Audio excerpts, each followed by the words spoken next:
Hello mga Mars! Welcome back sa my channel. Kung saan man kayo ngayon sa mundo na nakapanood ng aking video ngayon ay magandang buhay po sa inyong lahat. Mainit-init pa talaga ito mga Mars at maraming nagulantang sa balitang ito. Ewan ko lang kung nagulat pa ba ang iba dito. Kasi mga Mars, sa vlog or sa YouTube channel ng OG Diaz Showbiz Update, sa kanilang title na latest vlog ay Daniel Padilla, My Joanna, kilala nyo? Ganon. Sinabi lang naman dito ni OG Diaz na si Daniel Padilla ay taken na daw. May jowa na daw ito mga Mars. At lagi daw itong nakikita, lagi silang spotted na magkasama.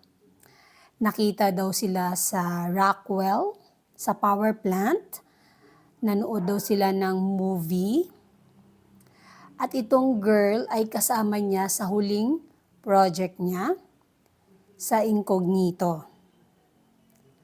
Ang nababalitang jowa ni Daniel Padilla ngayon mga Mars ay si Kyla Estrada na anak ni Janice de Belen at John Estrada.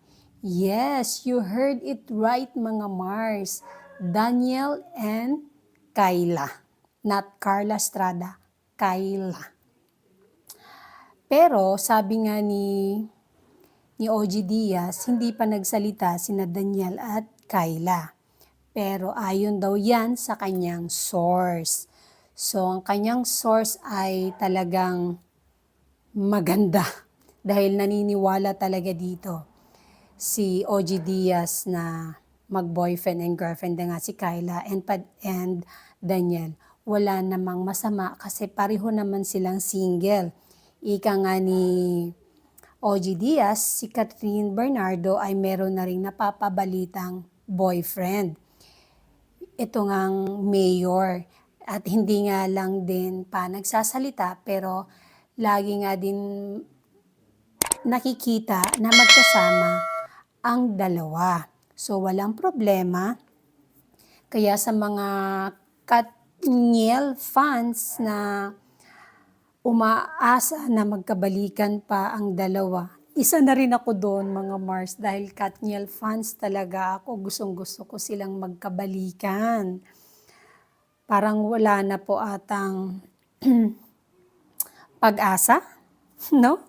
Dahil pareho na sila, both parties happy. Both side happy po sila.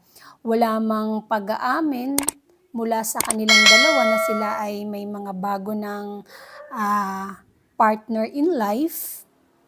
Pero sa mga mata ng mga tao na marami nakakita sa kanila, yun ay nagsasabi ng katotohanan. Pero iba pa rin kasi talaga yung marinig natin mula sa kanilang matamis na bibig ang pag-aamin. Pero who knows? Long knows. Darating ang panahon, di natin alam, pero alam mo talaga umaasa ako na Katniel in the end. And that's it mga Mars. Thank you for watching this video. Please like, comment, share, and subscribe for more scoops. Bye!